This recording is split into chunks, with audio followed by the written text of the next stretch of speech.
This podcast is made possible by the Chicago Institute for Rational Emotive Behavior Therapy.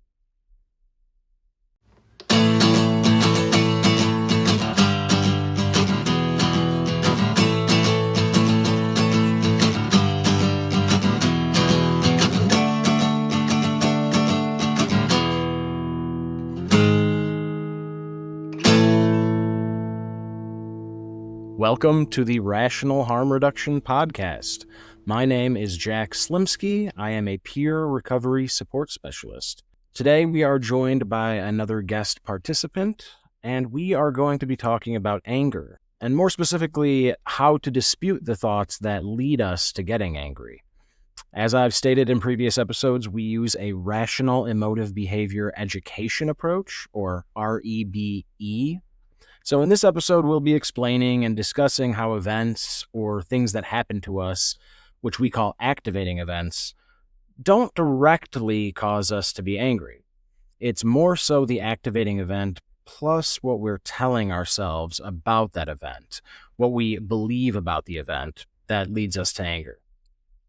We will also be talking a bit about the disease model of addiction and discuss how it really doesn't line up with current science. Just want to state, as always, this is not professional therapy or intended to replace or substitute professional therapy.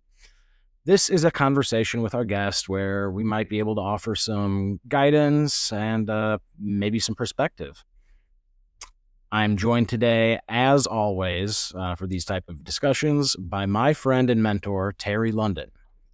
Terry is the founder and director of the Chicago Institute for Rational Emotive Behavior Therapy, or REBT as it's commonly referred to, and he was also trained by and worked with Dr. Albert Ellis, the creator of REBT. So always grateful to have Terry's help whenever he's here. Today we also have our special guest participant, Travis Sturtevant Jr. Travis is a poet and author who openly discusses his past struggles with addiction and mental health. And today he's opening up with us and discussing working through anger. So without further ado, Terry, Travis, thank you for joining me. Travis, I know we talked a little bit right before I started recording about depression and anger. And it sounds like we kind of started diving into some anger. So would you be willing to talk about that today? Yeah. I actually wrote a self-help book called, Rage Reduction, which is specifically on anger, hostility, or aggressive behavior. And if this intrigues you, what we talk about, we'll be more than happy to send you a copy for free. Just send it to you. Oh, yeah. Okay, so here we go. Is that if that's something you want to center on, that's up to you, basically. So if I heard you correctly, is that you are participating in therapy, and as one of the major goals is to reduce or get rid of anger or hostility? Yep, that and stress and just overall, just the anger and that comes with that. Do you know what type, again, of therapy? I know it's verbal therapy, but do you know what type of therapy it is? It's based off trauma. Because I went to therapy because I feel like a lot of my anger is based off trauma because my mother died when I was young. So he's a trauma specialist. I don't remember exactly the acronym he used. That's okay. It's based on that. All right, so if I make a few statements, again, is that in our dialogue, and then, when I say don't agree with me or clarification, all our emotions, healthy or unhealthy, mainly come from a combination of what's happened in our life. We call it the activating event or the contributing factors, but mainly, more importantly, in our belief system, how we process, how we think about those events. And see if this makes sense to you. The more realistic, flexible, and logical someone's thinking is, they'll still have emotions, but they'll tend to basically have, healthier emotions consistently, versus if someone's thinking is not logical, not reality-based, and very rigid, dogmatic, they tend, not on purpose, that's just, an habituated way of thinking, they have problems with what we would call, emotional conflicts or neuroses, or, unhealthy emotions. So right off the bat, I use the phrase all the time. I like to make people psychologists because we all are. We're trying to figure out what makes us tick and understand other people. If I was use a real easy, superficial one. If my activating event basically, would be is that I basically pay attention to, being safe in my car when I drive it and basically follow safety rules, etc.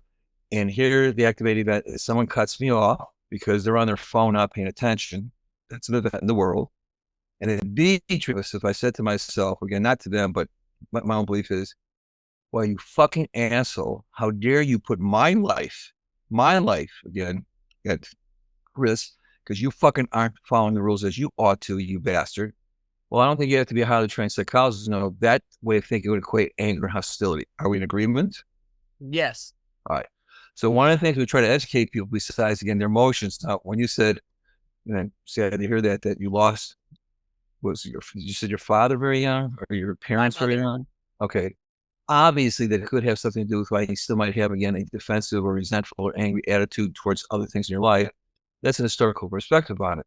But if we bring it to the here and now, going back to my silly but dramatic concrete illustration of myself being in the car, one of the things we try to educate people is that anger cannot be generated towards oneself, past events, here and now situations, or other people without a fucking demand or command in our thinking. And one of the major ideas, which underlies the explanation of how we disturb ourselves in our ABT, is not just that thinking equates emotion and behavior, but when you change any healthy wish, want, or desire into a fanatic, dogmatic demand, command, must, got to, fucking have to, or necessity, our brains cannot tell the difference between an event in the world and an image in our mind's eye or a belief, again, in our mind's ear. And so go back to my situation. If I had viciously stuck to, fuck, I wish the guy would, again, pay attention to the road, or that it is fucking wrong for him to be driving the automobile irresponsibly, but unfortunately that's his choice, not mine. And I can bear it, even though I don't wish it was that way. So I don't condone or approve of his behavior, but he's not a rotten fuck up for doing it, but he's fucking up. I don't like his behavior. All those thoughts would never equate anger. They would equate frustration and annoyance. So frustration is not a less intense form of anger, and anger more is an intense form of frustration. They're different emotions. And you don't turn frustration into anger, but you can make yourself angry, hostile, or revenge-seeking over things you find frustrating or unfair or difficult, or particularly when you think you can't bear it at all. So that's one of the major ideas. So if we do it here now, one with you, it doesn't have to be the worst one or anything like that, Travis. Can you give me an example of the last time or whatever that you were making yourself angry over something or somebody, or maybe you met yourself? Can you access one? Yeah, I mean, there's multiple different times. I feel like driving me in the car is definitely a situation that happens all the time because my wife's pregnant right now, and every time she drives, Congratulations. I feel like thank you. So every time she drives, I feel like some dumbass is gonna hit us, and it's I don't know if it's because I'm not driving or I'm in the or because I'm in the passenger seat, not focused on the road. But I swear, there's always someone that's gonna hit, and I'm like, what are you doing? So that's actually a perfect example. That happens quite frequently. All right, so let's choose on that one. And again, congratulations. I have a boy or girl, or you don't know yet? It's a girl. Okay, is this your first child? No, it's our fourth one. Oh, okay. All right. So to use a shop talk, and I don't care if you remember all this again, if it's making sense to you, the activating event would be, in your case, is that one, you have a profound preference, particularly she's pregnant, but even if she wasn't, when you guys drive in the automobile, even if she's driving the car, is that you would be safe and a high probability that nothing bad's going to happen as far as an accident or injuries or something like that. Well, that's your healthy preference. Now, but the activating event is because you live in the real world and you're smart. You know there are people who don't give a fuck, or even if it wasn't purposely, again, trying to hurt you, your wife, or your new baby, they still can make really rotten decisions and unfortunately put your life or your limb at, again, risk when you're in the car. Now, ABC, so that's the activating event. That's a situation. But you bring a healthy preference is that you want to basically be safe, and you basically want a high probability that when you get out of the car, everything's okay, and you go where you want to go safely.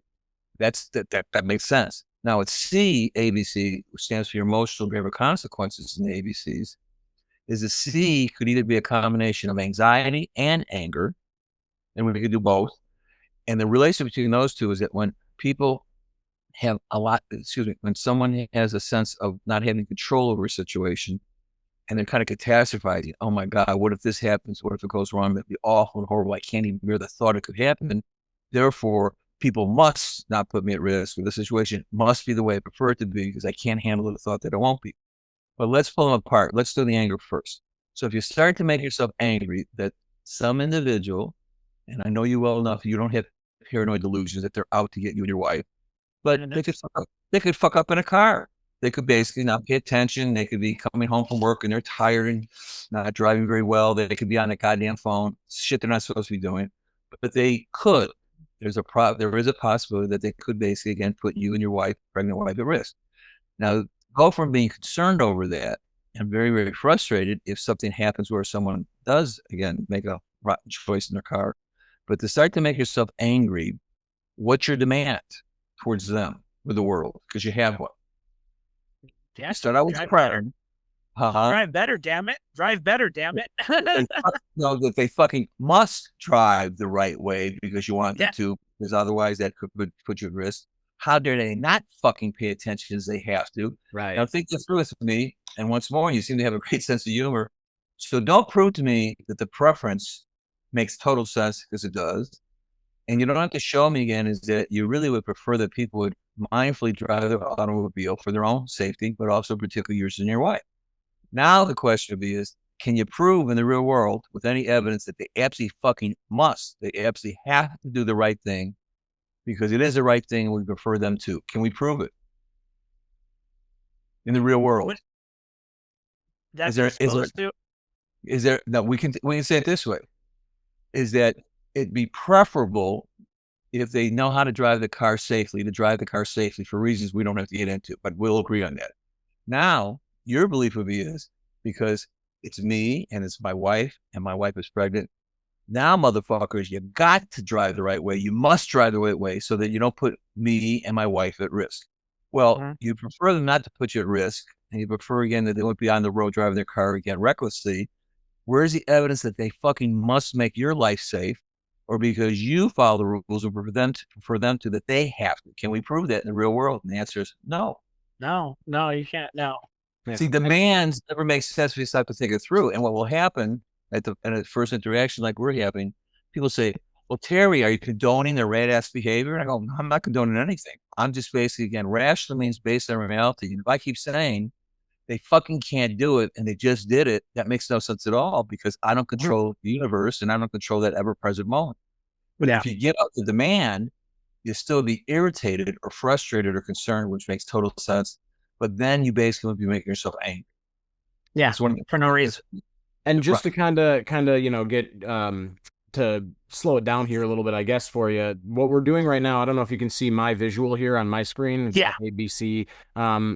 It's like we said earlier, the activating event is someone's driving crazy or dangerously, and that alone can't make you angry by itself. It contributes, but it's really about what you're telling yourself at B. So it's the A plus B that leads to your emotional consequences. What we're doing right now is disputing your beliefs, what we would call irrational beliefs. The D is not up there, but that's the next step, and that's A, B, C, D, disputing the irrational beliefs. So just wanted to kind of spell that out for you real quick, just to kind of clarify. Yeah, that makes sense. All right. And so what we're doing, Travis, is not problem solving. It's basically an educational process of inner emotional control and management. Because once more, activating events, our shop talk simply means the events that happen in our life, other people's behavior towards us, our behavioral choices, or just world conditions. We're all going to deal with those. However, if you have what's called an external locus, well, it fucking makes me angry. It pisses me off. It upsets me. Well, you walk around pretty miserable most of the time, because then you think random events or other people's attitudes and behaviors completely control and basically direct your emotions. Well, you make yourself a victim of circumstances, not purposely, because again, some people don't even know this idea. But once we go back to, again, your belief system. Now, the tricky thing with anger is, I'll give you some of the tricky things. Don't have a fucking right to be angry when someone fucks with me. Are you saying it's okay that people basically would put my wife's life at danger by driving recklessly? Is that you think it's okay? No. But remember, rash means unconditional acceptance of reality. Doesn't mean you condone it or prove it or appreciate it or don't want it to be different. But when anyone tries to control something, they have no control over it. That ever-present moment, the world doesn't change because it's fulfilled the prerequisite for being that way, no matter how rotten it was. I'll give you a wacky example here because I use ones. I really wish we never had a pandemic. I would have preferred we never had a pandemic worldwide. What about you? Well, it's what got me to start writing. So I honestly, if it wasn't for the pandemic, I probably would be sitting here with you. So yeah. Okay. Well, that just shows you that is because in your case, something good came out of it, right? But what I'm trying to get at with I would have preferred to know people I know not have died from COVID, etc. Yeah. Right. And profoundly, I wish that it hadn't happened. But then if I said in my belief system, and because I profoundly, for a lot of same reasons, wish that that pandemic never happened, how fucking dare it exist? It mustn't exist. It cannot exist because I say so. Travis, I think you would think not badly of me, but you say, well, this guy's kind of whacked out right now because he can't accept reality. And that's what anger is not accepting reality at the moment and demanding it must be the way you prefer, or it ought not to be the way it is. And then that's how, again, you generate anger, hostility in different directions. I think that makes good sense to you, correct? Yeah, that makes sense. So if I was your therapist, is that we would go over situations and point out to you, and you see, you can have different versions. Well, since I would never fuck with someone like that, how fucking dare they fuck with me? Since I deserve a lot better, how dare they not treat me the way I deserve? And I would support, not patronize, and say, oh, you probably do deserve better, or someone betrayed your trust. Now I prove that they mustn't have acted that way because you deserve better, which you did. Or where's the evidence they can't make that choice, even though it's rotten, lousy, and vile?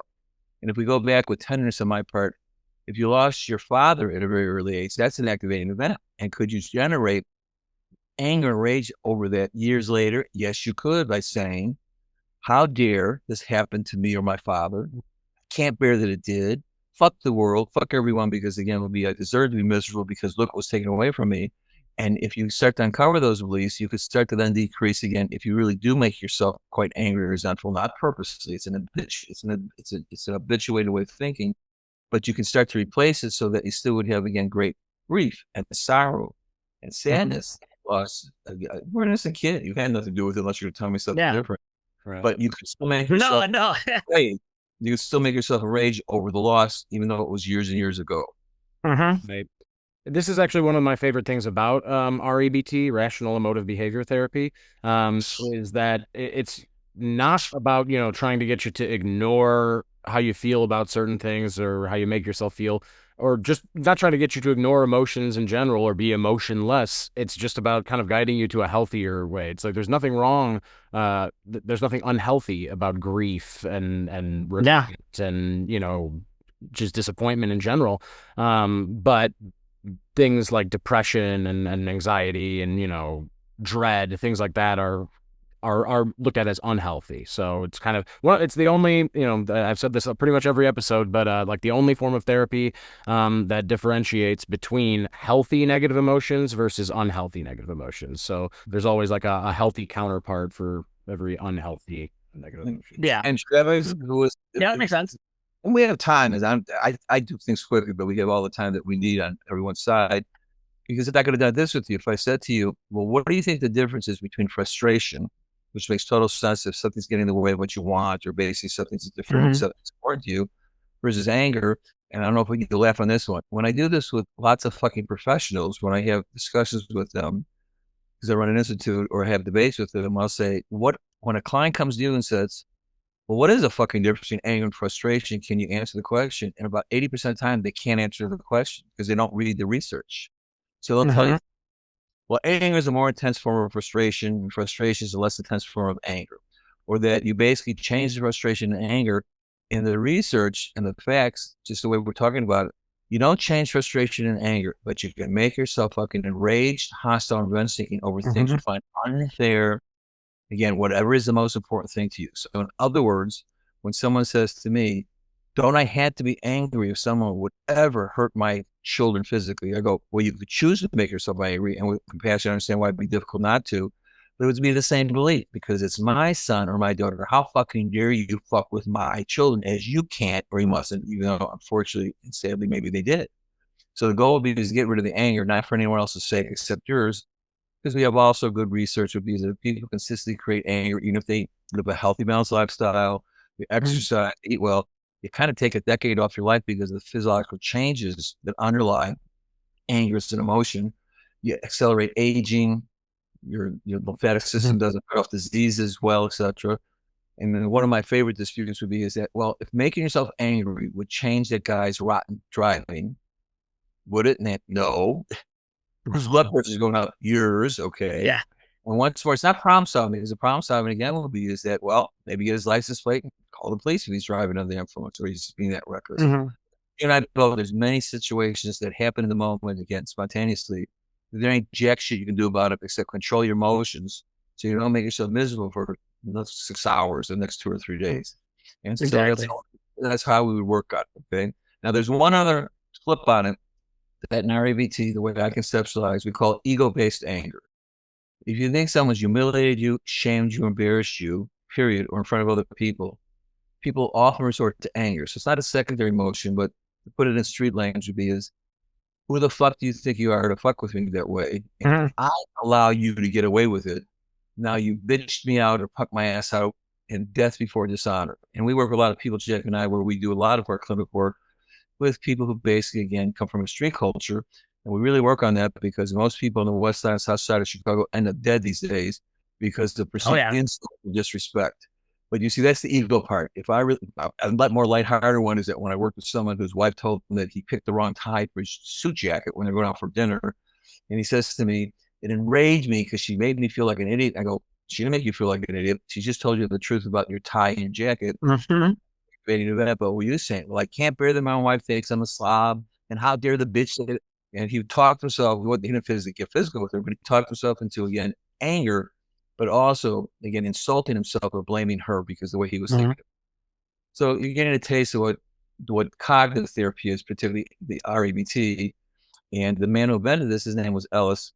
One of his unique, again, contributions was what he calls a theory of masturbatory thinking, which simply means you take the healthiest wish, want, preference, or desire, and they're all good, and you change them into fanatic, dogmatic demands, commands, must, got tos, or necessities, either towards yourself, towards other people and their behavior, or world conditions.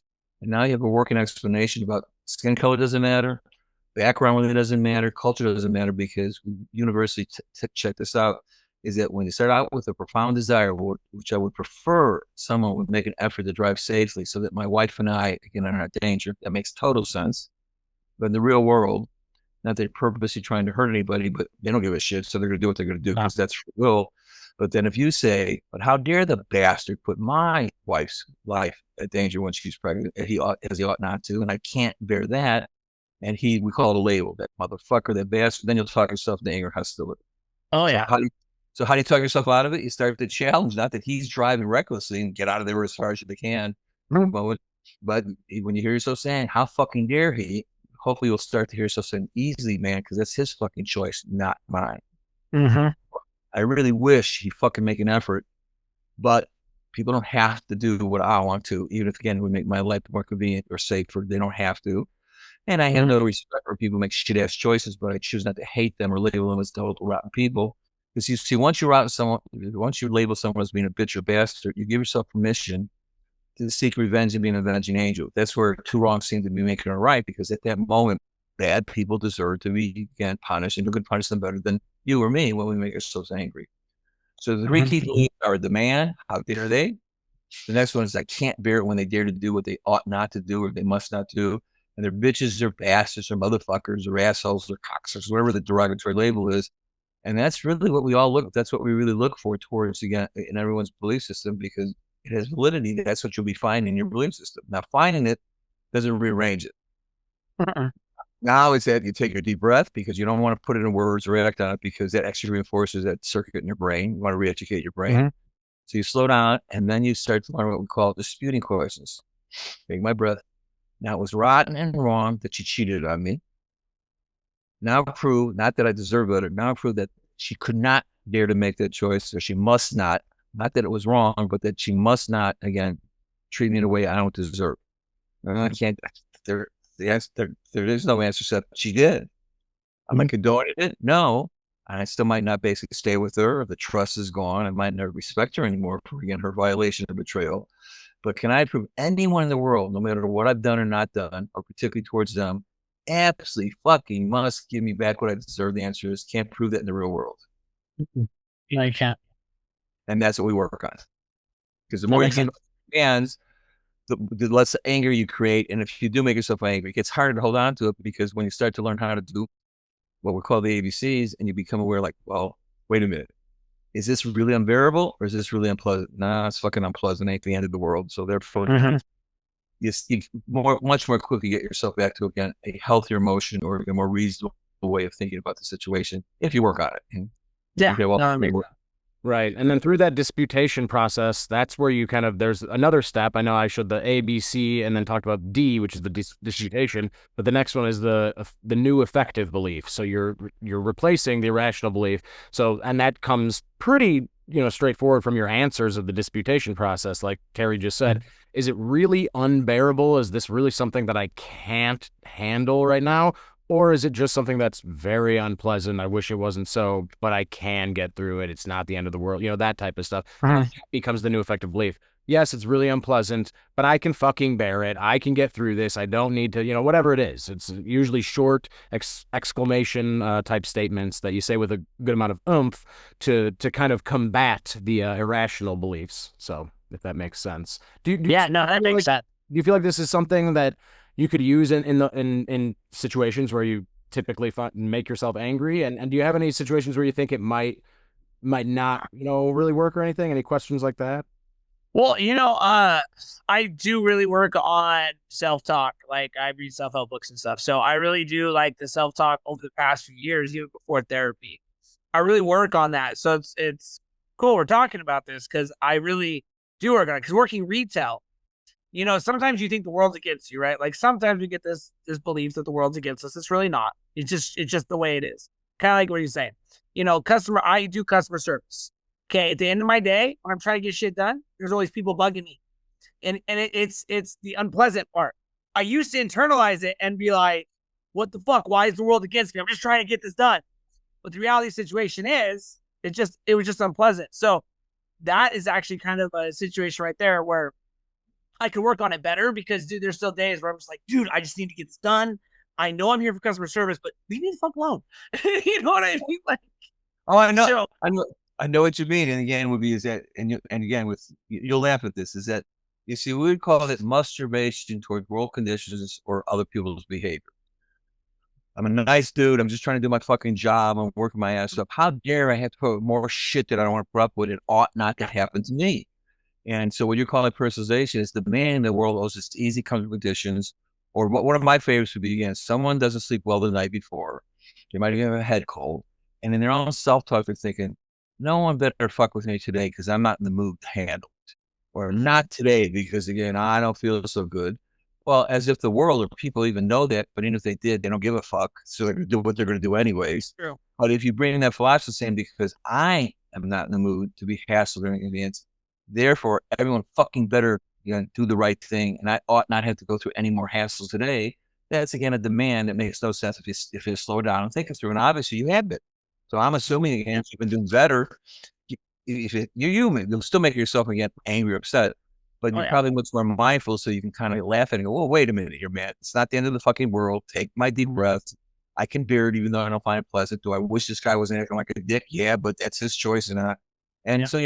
So what you're getting out of this would be, again, is that, like I said, it'll be fun, is that as you learn the ABCs more formally, it's a cognitive map.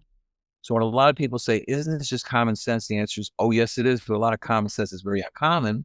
And the other aspect would be, is that you had an insight, which is dramatically important, is that most people walk around thinking that external events, which can be other people's behavior, completely and totally fuck them up.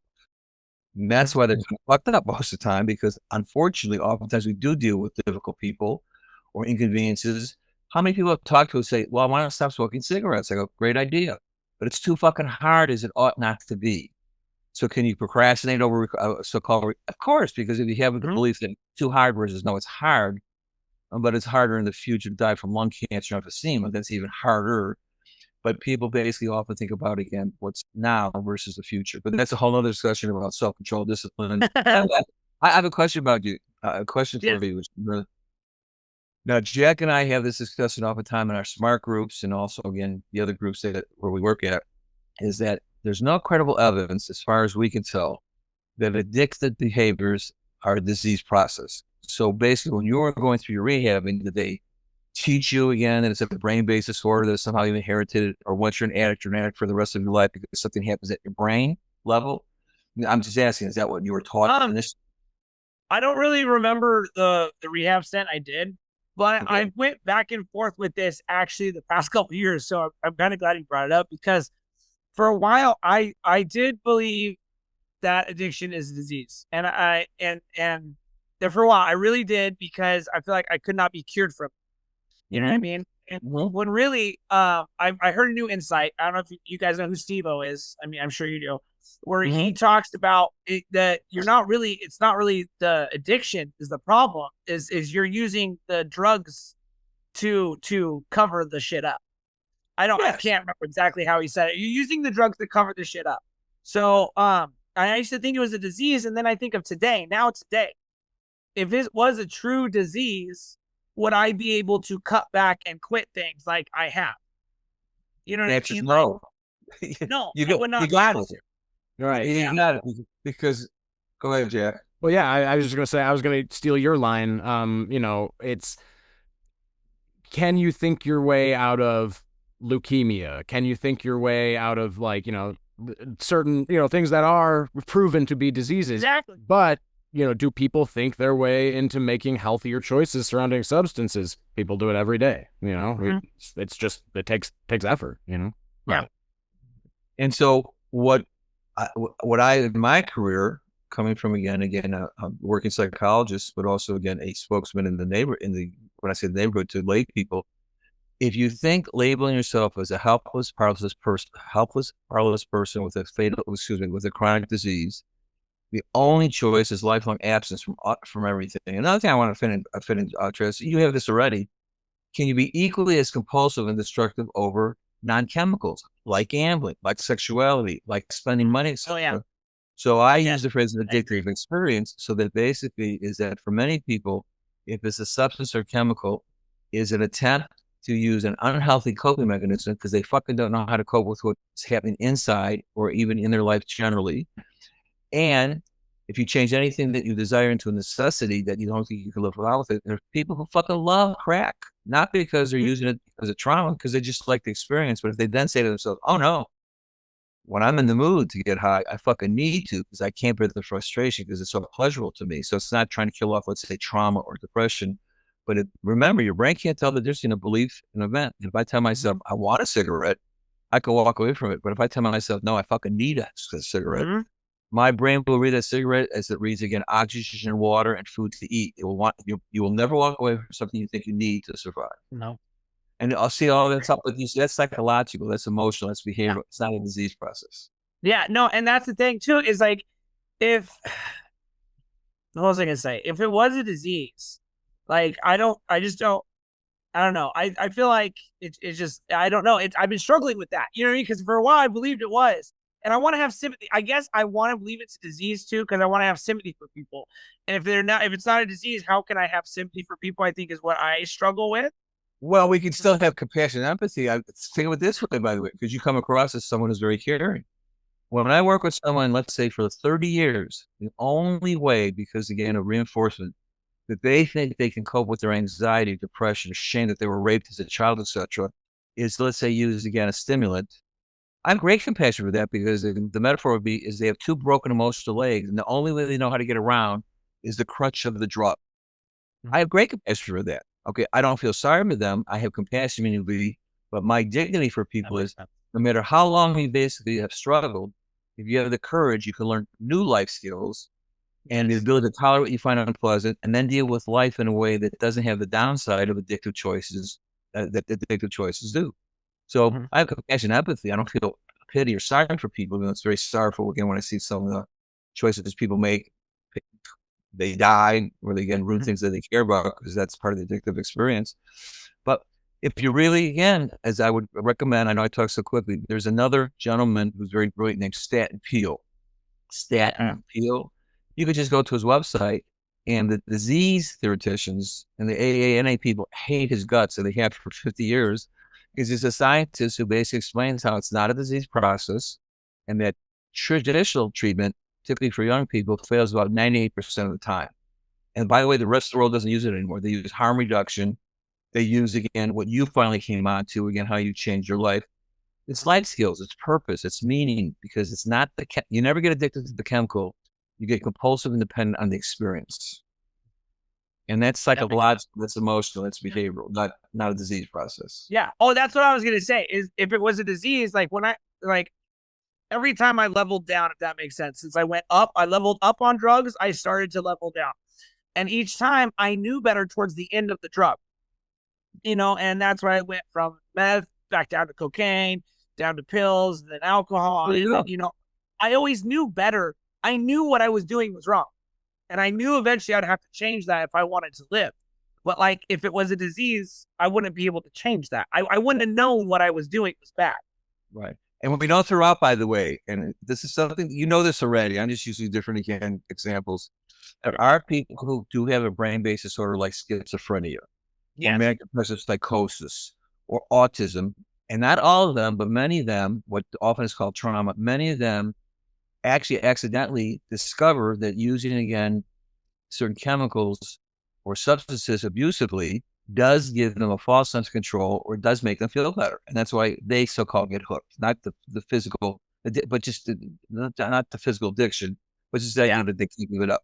So again, I have compassion for that because again, is that if I'm working with someone that I know that when they start going to a hypermania and they're freaking out and they don't know what to do, but they know that if they do enough, again, benzo tranquilizers, they do Ativan, at least they won't feel they're going to go crazy. I have compassion about, I understand why they're making the choice, but we're still going to try to help them, again, deal with it in a more, again, a healthier, less risky way. So, okay, makes sense. All right. So, Jack, are you still with us, host of the most?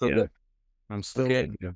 So I was still going again with Travis again. Would be is there do you have any other questions? Is there anything else you would want to share when I'm on the screen with you guys?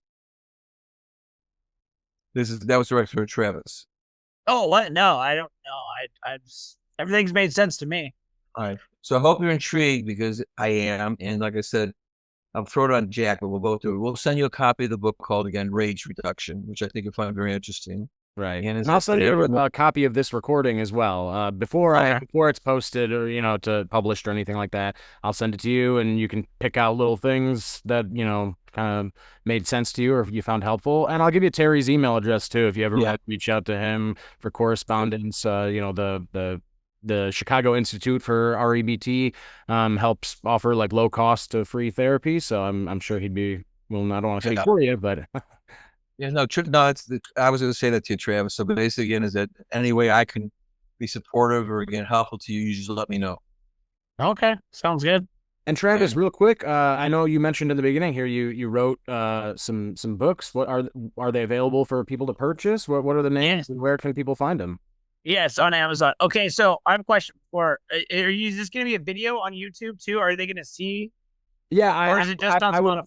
I would post. So the audio version will be on Spotify and the video will be on YouTube. But again, if you want me to blur anything or do anything like that, no, you're good. I was just gonna say I got them right here. Oh, nice. Yeah, go ahead and show them. Yeah. So, Shattered Thoughts of an Addict's Mind is the first book that I wrote, and it's just what goes through our brain, more of our addict behavior, actually. That goes through our brain from step one and getting high, like the being offered. I was 17.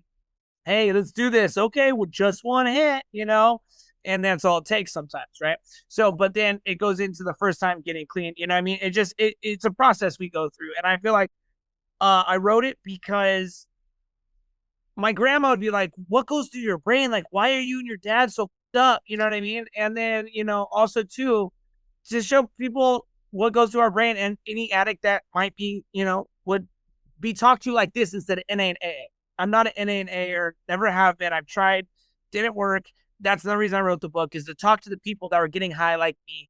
That's why it's in poetry. It's all kind of short form, a little long form too. Nice. A couple of them. Well, send us a couple copies because I surely would like to read it. Yeah, I can email you the PDF copies right when we get done here. Awesome, cool. But yeah, no. So that was my first book, and then my second book is kind of it's called Daddick, My Side, My Story. Because when you take a dad and an addict, you put them together and eventually they change their lives. But I didn't get clean the first time, second time, third time. It took steps. It took multiple kids and different circumstances to make me see what I needed to see. And losing a friend to the fentanyl epidemic, that right there, it was one of the steps that, thank God, like, it sucks that he did. I miss him. I love him dearly, but thank God it happened, because that is one of the incidents that helped me not do pills again. There's a shift in perspective. Yeah. I'm sorry about your friend, but yeah, definitely.